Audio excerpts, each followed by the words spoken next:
Hey y'all, it's Megan. Welcome back to the channel. Glad y'all are here today. Come spend some time with us today. I've got some bacon to smoke. I've got some bacon to vacuum seal that I smoked a week or so ago. I got to get that vacuum sealed in the freezer. And Andy's got a lot of work he's going to be doing outside. So let's see what we get into today.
Looks like this is the one Andy tried out some red pepper on. That'll be interesting to try.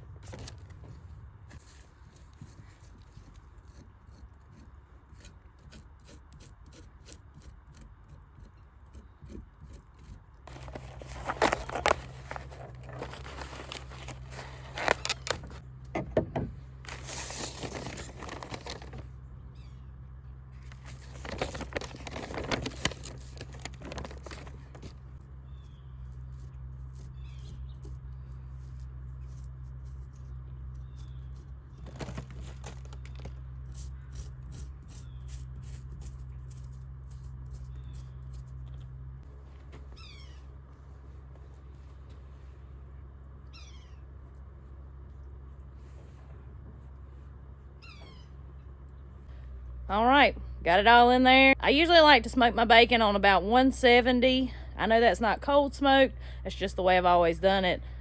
This bacon, the smoking process is more for flavor than anything else.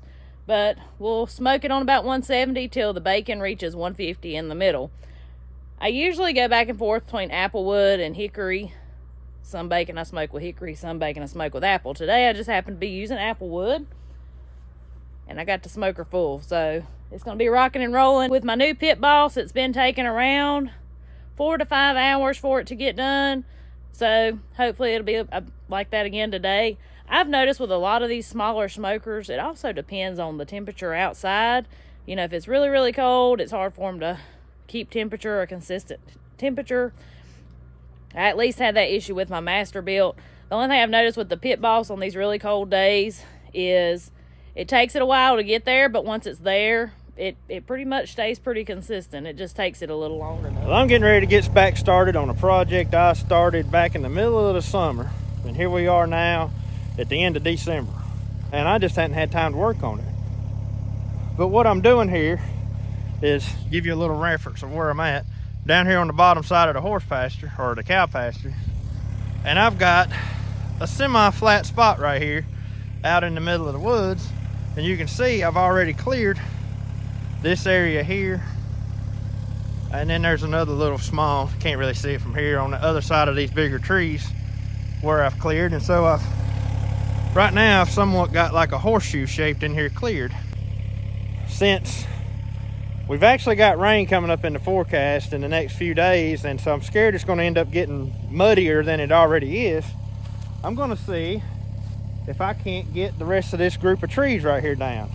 So what my plan is I've been needing a sawmill shed since I got my sawmill. I think I've had it now like 4 or 5 years. And ever since I've got the sawmill, I've been meaning to build a shed to put the sawmill. And y'all all know how time flies by, and you know, it's just one thing after the other, and I just haven't got that far yet. But that's also a priority this winter. And this is where I'm going to put the sawmill shed. I've got good road all the way in here.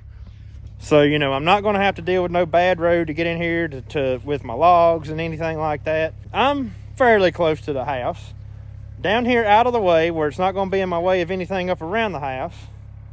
And I can actually use a lot of the trees that are here. I can mill those up and use for lumber on the shed, which I've already got a bunch of lumber cut that I'm probably going to use first. But if I run out of lumber, then the trees you see behind me here can be used for that lumber as well, which they are going to get milled up. I just don't know exactly once they're milled up what the lumber is going to be used for, because I've got several building projects I want to get done this winter.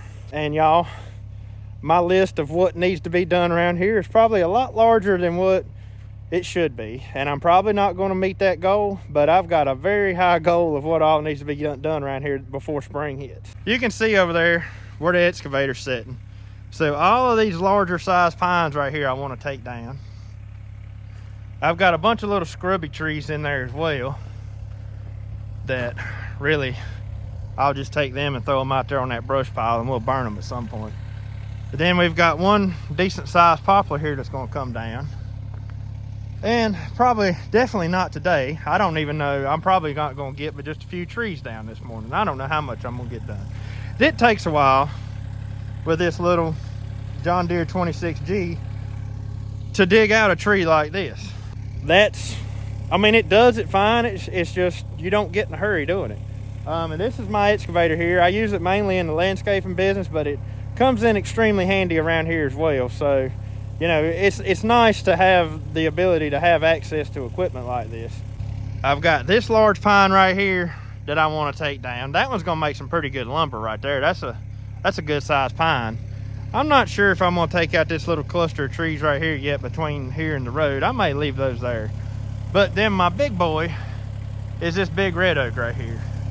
And I really don't want to take it down, but I'm going to show you why I am going to take it down.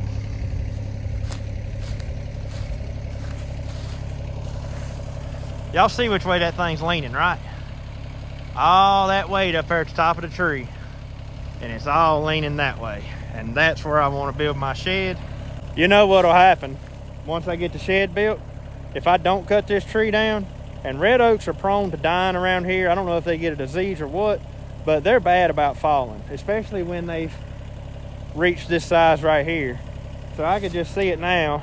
I've got my pretty sawmill shed here with the sawmill sitting under it, and this big red oak split it right down the middle. So I'm going to cut it down. I'm probably not going to try to dig that stump out. That's a monster stump. I don't care to dig that out. It won't be in the way, but I'll get some really nice lumber out of that right there too. So it's not like it's going to be wasted.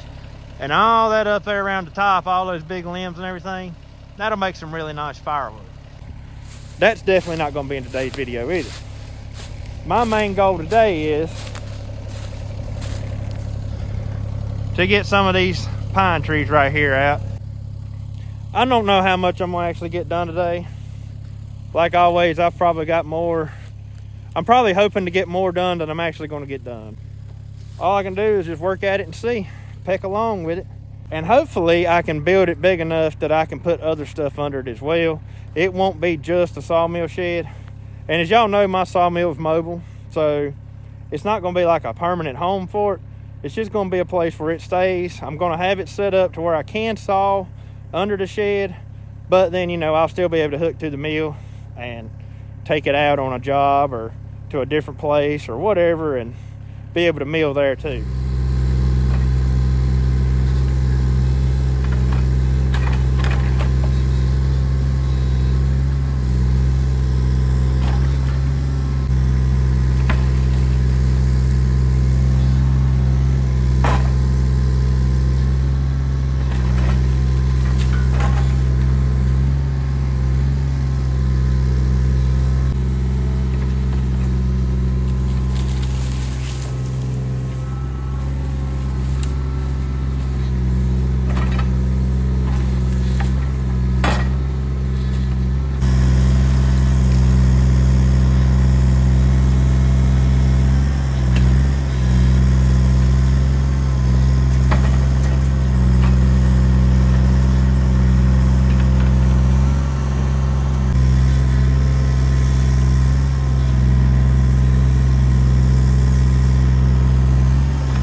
It's always amazing to me just how much of a fit these little beech trees right here can be to dig up.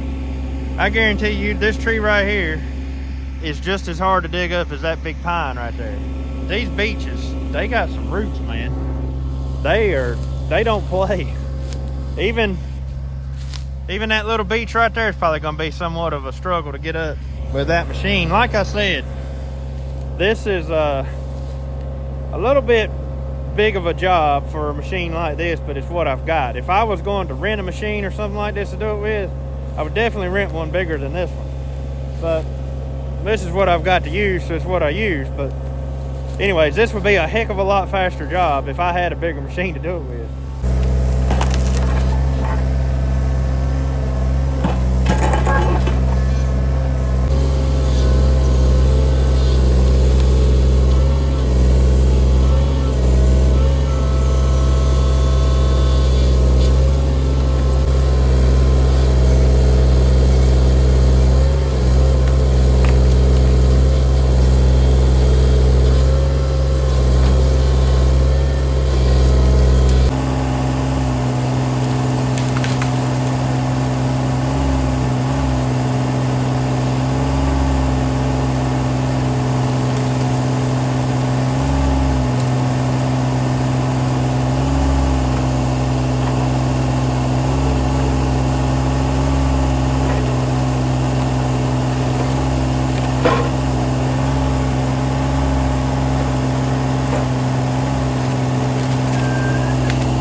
Last week's bacon vacuum sealed. We raise hogs here, if you don't know, and we make bacon out of all of our pigs. So we have 6 altogether, so we make a ton of bacon.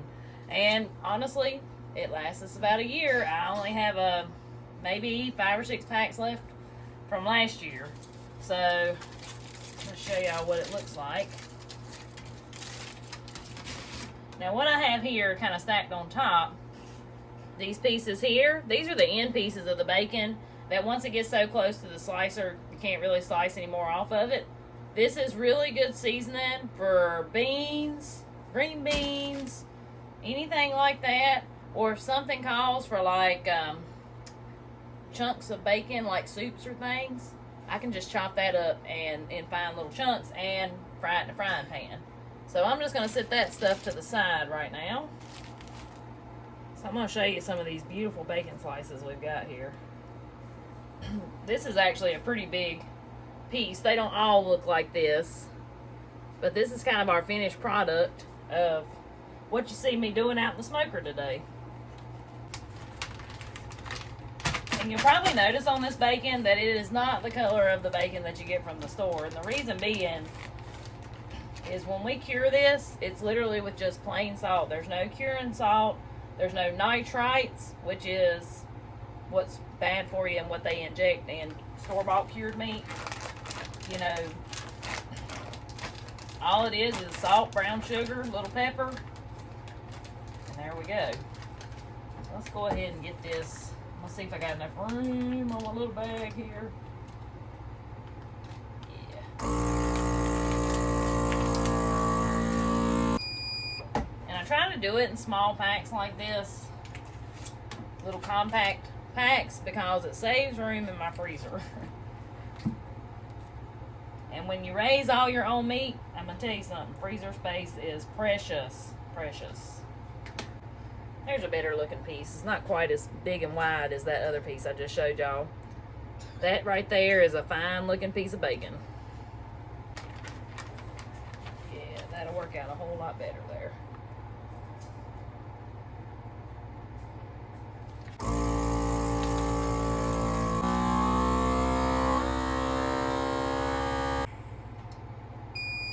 Now that looks a whole lot better, and that'll stack nicely in my freezer. Look at that, y'all. What a beautiful pack of bacon.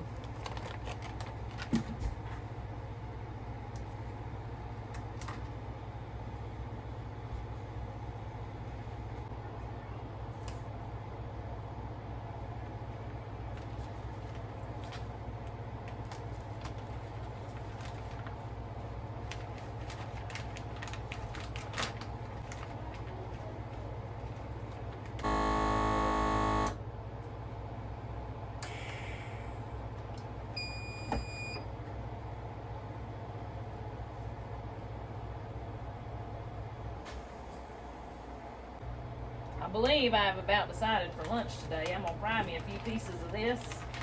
I have got one tomato left from the garden. I picked it green, and it's at a nice ripe stage now. And I believe I'm going to fix me a B and a T. I ain't got no L, but I can fix me a B and a T.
I've got two of these trees up.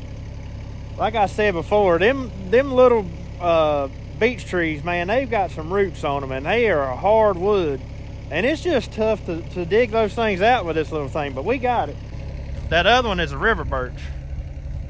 That one's a river birch, that one's a beech tree. So what's left in here now is we've got a red oak right there, and then all these pines right through here.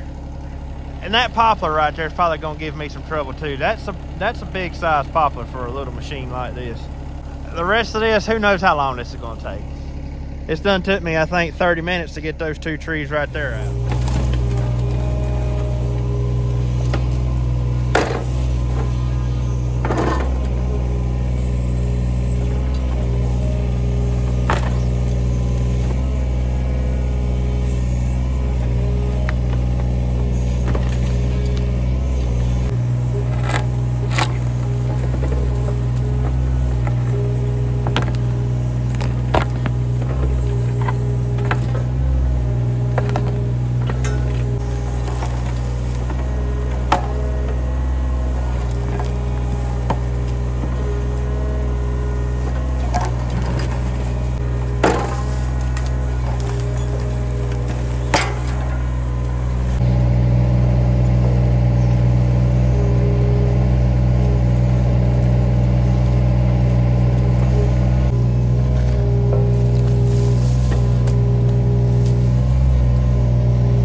problem with this tree.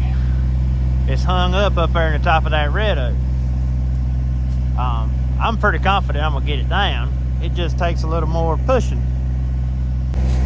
This is where it would also be nice to have a little bit bigger machine, because this one don't quite have enough weight to hold it down while it's trying to push over a big tree like that.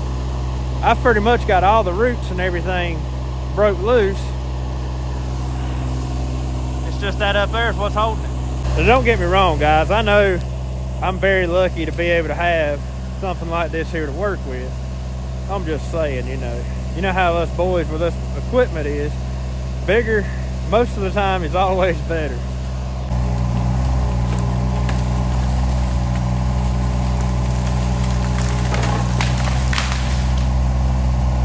I tell you what, as much as I love trees, and I honestly hate seeing trees taken down, there's something very satisfying about pushing over a tree. So, I guess at this point, so I don't end up with too big of a mess, I'm gonna go get my chainsaw and go ahead and get me a couple of logs sawed up out of this, set them over to the side so they're not in my way, and somewhat clean up as I go. I've found that works better in situations like this. So, guess I'm gonna leave the excavator down here, walk up to the house and get the tractor with the grapple, and get my chainsaw and be back down here.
Well, I got the log portion cut up, and when I don't know exactly what I'm going to do with the logs yet, like if I go into the woods with a plan of what I need, what lumber I need, well then I can cut the log to that length.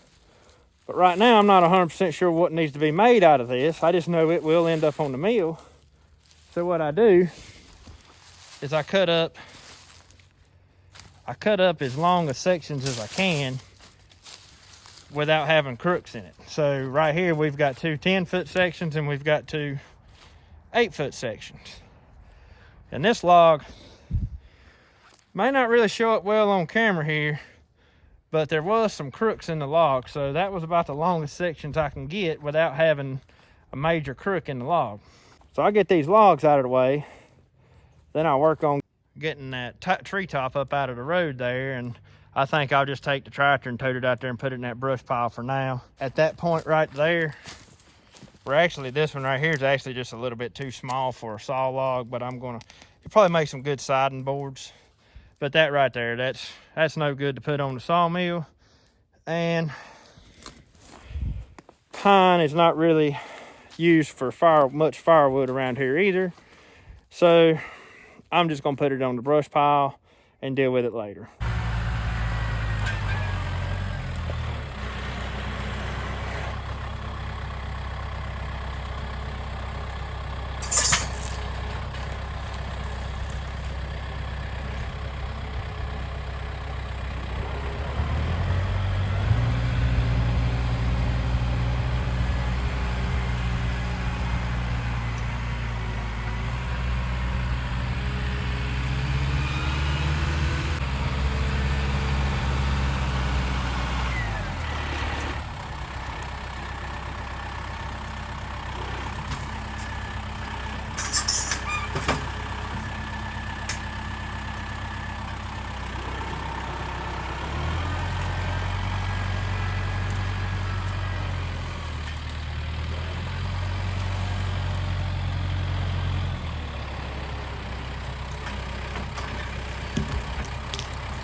Well, there's one big tree out of the way. I'll take a track hoe and set this stump out of my way.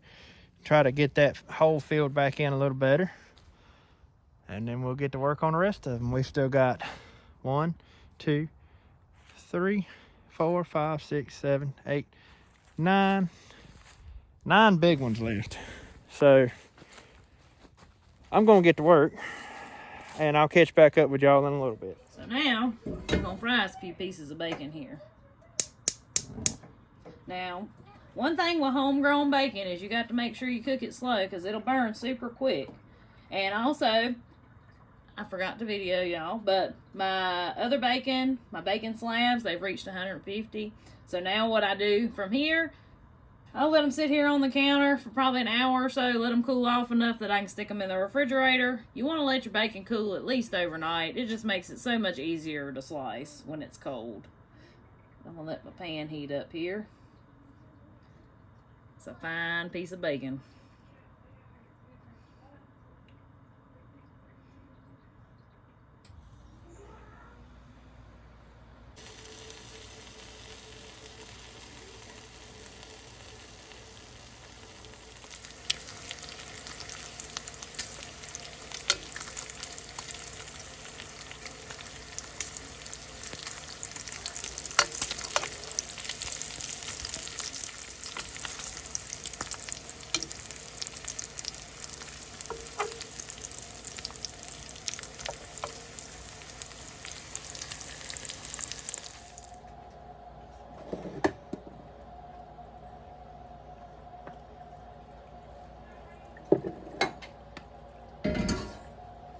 Toast my bread a little bit.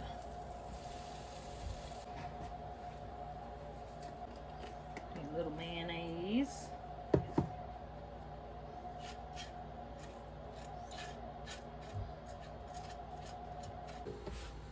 Look at that good looking tomato, y'all. Last one of the year.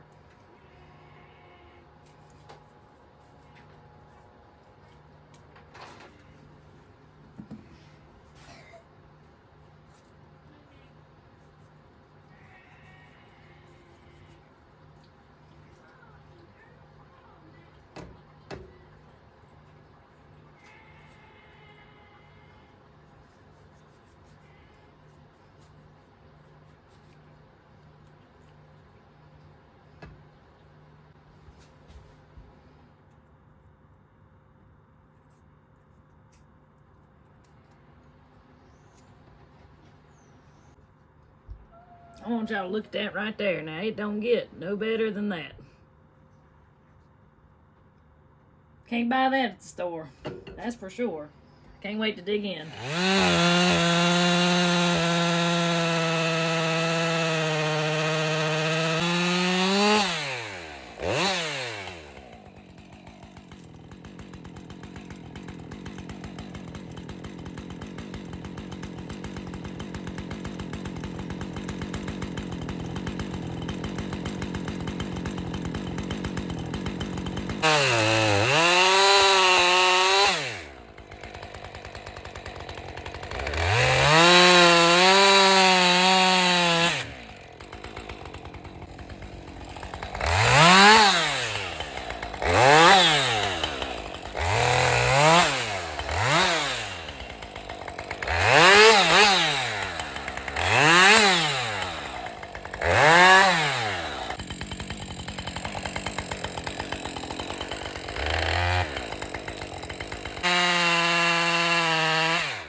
Y'all check out the growth rings on this tree. I'm gonna say that that was facing the sun and that side right there was towards the inside of the woods. You can see where these pines are. They're right here towards the edge. And down in there's more hardwoods. So the reason these pines are here is at one time, all of this was cleared tobacco land. And when we cleared our part right here, the part where the pasture is, we just didn't come down into this part.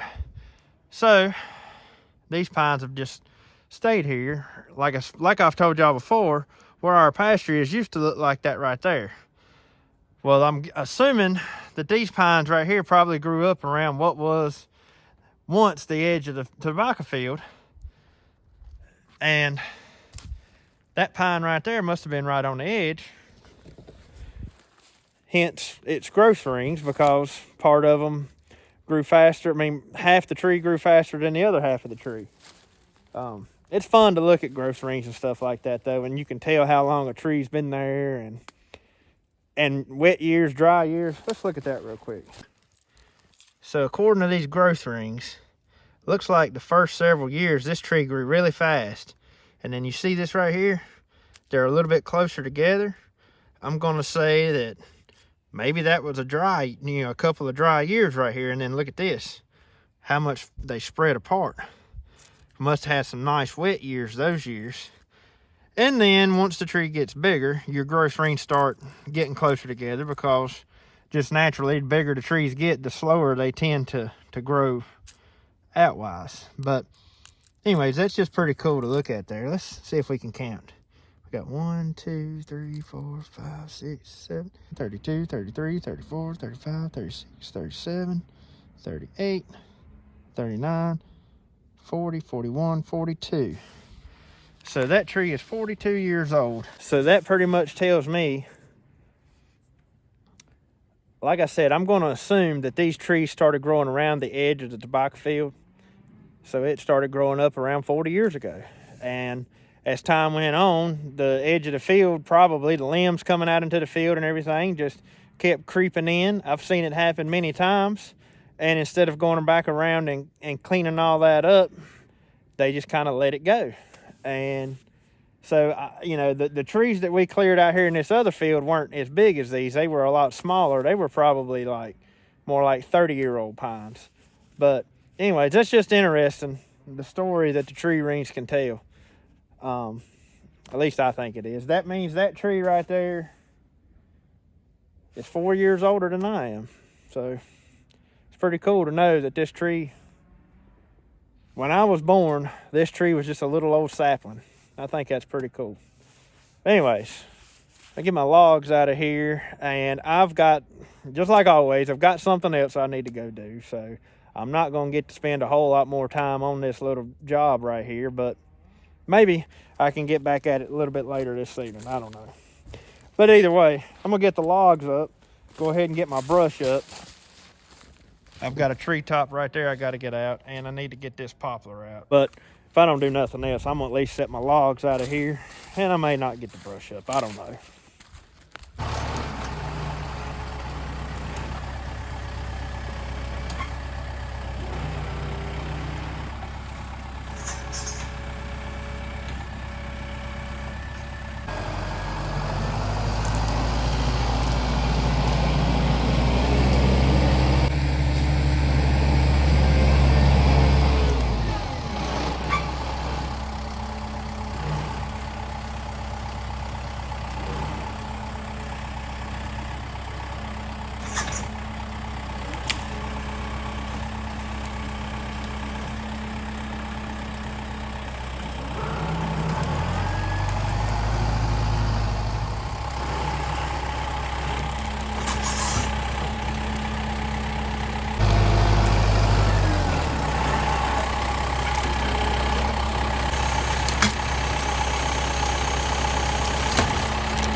Well, that might be all I get done today, as bad as I hate to say that. But I did make some progress. I don't know how well you guys can tell, but there's a lot of trees gone right there in that little spot. Get this cluster right here done. Then I'll be ready to grade all this out and make it somewhat flat or level and start building a building on it. I'm gonna pack up my chainsaw, go back to the house and grab some lunch. And like I said a while ago, I got a few other things I need to go take care of this evening. Perfect chainsaw holder right there.